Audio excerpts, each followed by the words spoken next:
Hallelujah, price the lord. ದೇವರ ಪರಿಶುದ್ಧ ನಾಮಕ್ಕೆ ಸ್ತೋತ್ರವಾಗಲಿ. ಈ ರಾತ್ರಿ ವೇಳೆಯಲ್ಲಿ ಮತ್ತೊಂದು ಆವರ್ತಿ ನಮ್ಮನ್ನು ತಗ್ಗಿಸಿಕೊಂಡು ಕರ್ತನ ಕರಗಳಲ್ಲಿ ಹಚ್ಚಿಕೊಂಡು ಚಿಕ್ಕ ಪ್ರಾರ್ಥನೆ ಮಾಡಿ ಒಂದು ವಾಕ್ಯ ಭಾಗವನ್ನು ತೆಗೆದುಕೊಳ್ಳೋಣ. ಪ್ರೀತಿ ಸ್ವರೂಪನಾದ ದೇವರೇ, ರಾಜಾದಿರಾಜನೇ ಅಪ್ಪ, ನಿಮಗೆ ಸ್ತೋತ್ರ ಮಾಡಿಕೊಳ್ತೇವೆ. ಒಂದೊಂದು ದಿವಸಗಳು ಕೊಟ್ಟಂತ ಕೃಪೆ ಮತ್ತು ಆವಿಷ್ಕಾರಕ್ಕಾಗಿ ಸ್ತೋತ್ರ. ಈ ಆಪತ್ತು ನಡೆದು ತುಂಬಿ ಜಗತ್ತಿನಲ್ಲಿ ಸ್ವಾಮಿ, ಇಲ್ಲಿ ತನಕ ಸ್ವಾಮಿ ನಿಮ್ಮ ರಕ್ಕೆ ಮರೆ ಮಾಡಿ ನಮ್ಮನ್ನು ಕಾದು ನಡೆಸಿಕ್ಕಾಗಿ ಸ್ತೋತ್ರ. ಪ್ರಾರ್ಥನೆ ಕೇಳಿದಕ್ಕಾಗಿ ಸ್ತೋತ್ರಪ್ಪ. ಈ ವಾಕ್ಯದೊಂದಿಗೆ ನೀವು ಮಾತನಾಡ್ರಿ, ಪವಿತ್ರಾತ್ಮರೇ ನೀವು ಮಾತನಾಡ್ರಿ, ನಾವು ಕೇಳ್ತೇವೆ. ಯೇಸುಸ್ವಾಮಿ ನಾಮದಲ್ಲಿ ಬೇಡಿಕೊಳ್ಳುತ್ತೀನಿ ಪರಲೋಕ ತಂದೆ. ಒಂದು ವಾಕ್ಯವನ್ನು ತೆಗೆದುಕೊಳ್ಳೋಣ. ಇಬ್ರಿಯರಿಗೆ ಬರೆದ ಪತ್ರಿಕೆಯಲ್ಲಿ ಅದು 1ನೇ ಅಧ್ಯಾಯ 1ನೇ ವಚನವಾಗಿದೆ. ಪುರಾತನ ಕಾಲದಲ್ಲಿ ನಮ್ಮ ಪಿತೃಗಳ ಸಂಗಡ ಪ್ರವಾದಿಗಳ ಬಾಯಿಂದ ಭಾಗವಾಗಿ ವಿಧವಾಗಿ ಮಾತನಾಡಿದ ದೇವರು. ಹಾಲೆಲೂಯಾ.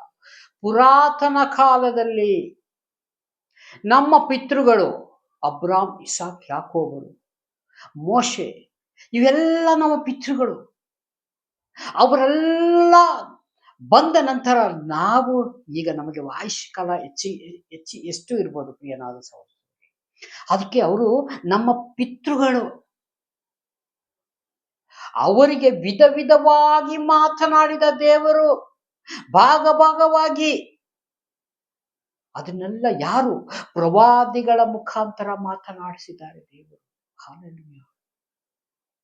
ಈ ಲೋಕ ಹೀಗೆ ಉಂಟು ಮಾಡಿದ್ವಿ, ಪ್ರತಿಯೊಂದು ಈ ವಾಕ್ಯದಲ್ಲಿ ಬರೆಯಲ್ಪಟ್ಟಿದೆ. ಹಾಲೆಲೂಯಾ. ಆದರೆ ಒಬ್ಬೊಬ್ಬರಿಗೆ ಒಂದೊಂದು ರೀತಿಯಾಗಿ ದೇವರು ಮಾತನಾಡಿದ್ದಾರೆ. ಅದಕ್ಕೆ ಬೈಬಲ್ ಪೂರ್ಣ ಮಾಡಲಿಕ್ಕೆ ಸಾಧ್ಯವೇ ಇಲ್ಲ. ಈಗ ಒಬ್ಬರು ಸೇವಕರ ಬಗ್ಗೆ ಒಂದು ರೀತಿ ಮಾತನಾಡಿರ್ತಾರೆ, ಇನ್ನೊಬ್ಬರಿಗೆ ಇನ್ನೊಂದು ರೀತಿಯಾಗಿ ದೇವರು ಮಾತನಾಡಿರ್ತಾರೆ. ಅವಾಗ ಬೈಬಲ್ನ ಹೇಗೆ ನಾವು ಪೂರ್ಣ ಮಾಡಲಿಕ್ಕೆ ಆಗ್ತದೆ? ಇದನ್ನು ನಾವು ಚೆನ್ನಾಗಿ ತಿಳಿದಿರಬೇಕು. ನೋಡಿ, ಪುರಾತನ ಕಾಲದಲ್ಲಿ ನಮ್ಮ ಪಿತೃಗಳ ಸಂಗಡ ಪ್ರವಾದಿಗಳ ಬಾಯಿಂದ ಭಾಗವಾಗಿ ವಿಧವಾಗಿ ಮಾತನಾಡಿದ ದೇವರು ಈ ಅಂತ್ಯ ದಿನಗಳಲ್ಲಿ ನಮ್ಮ ಸಂಗಡ ಮಗನ ಮುಖಾಂತರವಾಗಿ ಮಾತನಾಡಿದ್ದಾನೆ. ಮಗನ ಮುಖಾಂತರ, ಯೇಸು ಸ್ವಾಮಿ ಮುಖಾಂತರ ಅನೇಕ ಜನರು ವಾಕ್ಯದ ಮುಖಾಂತರ ಮಾತನಾಡಿದ್ರು. ಮನಸಾಕ್ಷಿ ಹೇಳಿದ ಕಾಲಗಳಲ್ಲಿಯೋ ಇದನ್ನ ಮಾಡಬೇಡ ಅಂತ ಹೇಳುವಾಗ ಅದನ್ನು ಯಾರು ಎಷ್ಟು ಜನ ಗ್ರಹಿಸಿಕೊಂಡ್ರು, ಎಷ್ಟು ಜನ ಕೈ ಬಿಡಲ್ಪಟ್ರು ಗೊತ್ತಿಲ್ಲ. ಆದರೆ ನೋಹನ ಚರಿತ್ರೆಯನ್ನು ನೋಡುವಾಗ ಎಷ್ಟೋ ಜನಗಳು ದೇವರ ವಾಕ್ಯಕ್ಕೆ, ಆ ನೋಹನ ಮಾತಿಗೆ ಗೌರವ ಕೊಡಲಿಲ್ಲ, ಬೆಲೆ ಕೊಡಲಿಲ್ಲ. ಅವರೆಲ್ಲ ಏನಾಯಿದ್ರು? ನೀರಿನಲ್ಲಿ ಮುಳುಗಿ ಪ್ರಾಣ ಬಿಟ್ಟರು. ಹಾಲೆಲೂಯಾ. ಅದೇ ರೀತಿಯಾಗಿ ಮೋಶೆ ಮುಖಾಂತರ, ಗ್ರಂಥ ಮುಖಾಂತರವು ದೇವರು ಹೇಳಿ ಕಳಿಸಿದ್ರು. ಮೋಶೆ, ಹೋಗು, ನಾನು ಈ ಒಂದು ಮಾತು ಹೇಳ್ತಾ ಇದ್ದೀನಿ, ಫರೋನಿಗೆ ನನ್ನ ಜನರನ್ನ ಬಿಡುಗಡೆ ಮಾಡು ಎಂಬುದಾಗಿ. ಹಾಲೆಲೂಯಾ. ಆದರೂ ಹಿಂಸೆಗಳು, ಇಕ್ಕಟ್ಟುಗಳ ದಿನಗಳಲ್ಲಿ ಅದನ್ನೆಲ್ಲ 40 ವರ್ಷಗಳು ಅರಣ್ಯದಲ್ಲಿ ನಡೆಸಿದ್ರು. ಆದರೂ ಅವನು ಉಪದ್ರಗಳು ತಪ್ಪಲಿಲ್ಲ. ಹಾಲೆಲೂಯಾ. ಆಮೇಲೆ ಮಗನ ಮುಖಾಂತರ ಯೇಸು ಸ್ವಾಮಿಯೇ ಧರೆಗೆ ಇಳಿದು ಬಂದರು ಈ ಭೂಮಿ ಮೇಲೆ. ಹಾಲೆಲೂಯಾ. ಎಲ್ಲಾ ಪಾಪಗಳು, ತಪ್ಪುಗಳು, ಶಾಪಗಳು, ಎಲ್ಲಾ ದ್ರೋಹಗಳು ಎಲ್ಲವನ್ನು ತನ್ನ ಮೇಲೆ ಹಾಕಿಕೊಂಡರು, ನಮ್ಮನ್ನ ಬಿಡುಗಡೆ ಮಾಡಲಿಕ್ಕೋಸ್ಕರ. ಹಾಲೆಲೂಯಾ. ಯಾರಾದ್ರೂ ತಪ್ಪುಗಳನ್ನ ಮಾಡಿ ಆ ತಪ್ಪುಗಳನ್ನ ಇನ್ನೊಬ್ರು ತೆಗೆದುಕೊಳ್ತಾರ ಈ ಭೂಮಿ ಮೇಲೆ? ಯಾರೂ ತೆಗೆದುಕೊಳ್ಳೋದಿಲ್ಲ. ಆದರೆ ಇಡೀ ಭೂಮಿ ಪ್ರಪಂಚದಲ್ಲಿರುವ ತಪ್ಪುಗಳು, ಪಾಪಗಳು ಎಲ್ಲವನ್ನೂ ಯೇಸು ಸ್ವಾಮಿ ಹೊತ್ತುಕೊಂಡರು. ಆದರೆ ಅವರಿಗೆ ಅವ್ರನ್ನ ನಂಬಲಿಕ್ಕೆ ನಮಗೆ ಕಷ್ಟವಾಗಿದೆ. ಹಾಲೆಲೂಯಾ. ಅದಕ್ಕೆ ಇಲ್ಲಿ ಏನ್ ಹೇಳ್ತಾರೆ? ಅಂತ್ಯ ದಿನಗಳಲ್ಲಿ ನಮ್ಮ ಸಂಗಡ ಮಗನ ಮುಖಾಂತರವಾಗಿ ಮಾತನಾಡಿದ್ದಾನೆ. ಹಾಲೆಲೂಯಾ. ಮಗನ ಮುಖಾಂತರ ಯೇಸು ಸ್ವಾಮಿ ಬಂದರು, ಅನೇಕ ಮಹತ್ ಕಾರ್ಯಗಳನ್ನು ಮಾಡಿದರು, ಅನೇಕ ರೋಗಗಳನ್ನ ಬಿಡಿಸಿದರು, ಸತ್ತ ಲಾಜರನಿಗೆ ಎಬ್ಬಿಸಿದರು, ಕುಷ್ಠರೋಗಿಗಳು 1-2 ಅಷ್ಟು ಕಾರ್ಯಗಳನ್ನ ದೇವರು, ಒಳ್ಳೆ ಕಾರ್ಯಗಳನ್ನ ಮಾಡಿದ್ದಾರೆ. ಹಾಲೆಲೂಯಾ. ಅವ್ರನ್ನ ನಂಬುವಂತವರಿಗೆ ನಿತ್ಯ ಜೀವ ಉಂಟು. ಹಾಲೆಲೂಯಾ.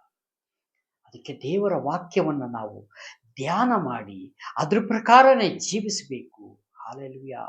ಅದೇ ಯೆಹೋಶುವನ ಪುಸ್ತಕದಲ್ಲಿ ನಾವು ನೋಡಲ್ಪಡ್ತೀವಿ 1:5 ಮೋಶೆಯ ಸಂಗಡ ಇರುವ ತರ ನಾನು ನಿನ್ನ ಸಂಗಡನು ಇರುತ್ತೇನೆ. ಯಾರಿಗೆ? ಯೆಹೋಶುವನಿಗೆ. ಮೋಶೆಯ ಸಂಗಡ ಇದನ್ನಲ್ಲ, ಅದೇ ರೀತಿಯಾಗಿ ನಾನು ನಿನ್ನ ಸಂಗಡನು ಇರ್ತೇನೆ. ಯೆಹೋಶುವ ಆಗಿದ್ದ ಮೇಲೆ ಮತ್ತಿನ್ಯಾರಿದ್ದೀವಿ? ಈಗ ನಿಮ್ಮ ಸಂಗಡ ದೇವರು ಇದ್ದಾರೆ. ಹಾಲೆಲೂಯಾ.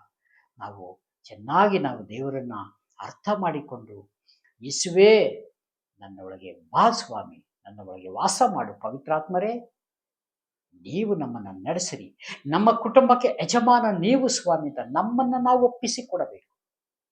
ಪ್ರತಿಯೊಬ್ಬರು ಒಪ್ಪಿಸಿಕೊಡದೆ ದೇವರು ಕಾರ್ಯ ಮಾಡಕ್ಕೆ ಸಾಧ್ಯವಿಲ್ಲ. ಯಾಕೆಂದ್ರೆ ಆತ್ಮದಲ್ಲಿ ಆರಾಧಿಸುವ ಕರ್ತನು ಸ್ತೋತ್ರ ಮಾಡ್ತೀವಲ್ಲ, ಬರೀ ಬಾಯಿ ಮಾತಿನಿಂದ ನಾವು ಹೇಳಿದ್ರೆ ದೇವರು ಕೇಳುವುದಿಲ್ಲ. ನಾವು ಆತ್ಮದಲ್ಲಿ ಆತ್ಮಿಕ ರೀತಿಯಲ್ಲಿ ದೇವರನ್ನ ಆರಾಧನೆ ಮಾಡಬೇಕು. ಸತ್ಯಕ್ಕೆ ಸರಿಯಾದ ರೀತಿ, ಸುಳ್ಳು, ಮೋಸ, ಕಪಟ ಇದ್ಯಾವುದು ನಮಗೆ ಇರಬಾರದು.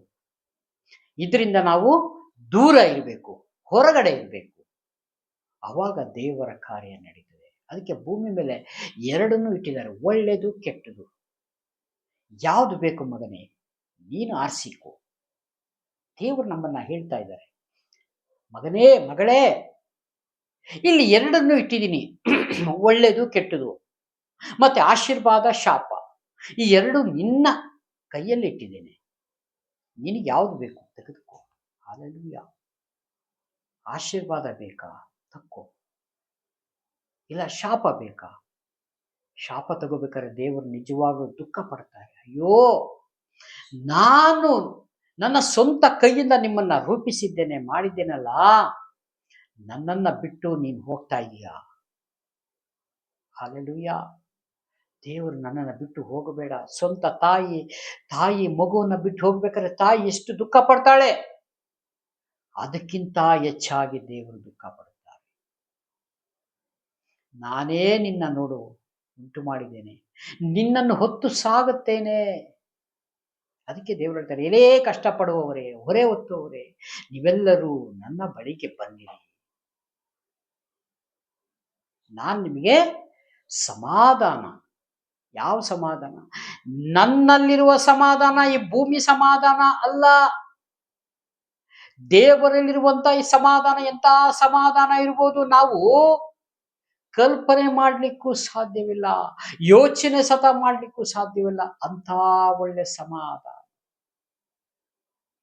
ದೇವರು ಕೊಡುವಂತ ಸಮಾಧಾನ ಎಷ್ಟು ಚೆನ್ನಾಗಿರ್ತದೆ.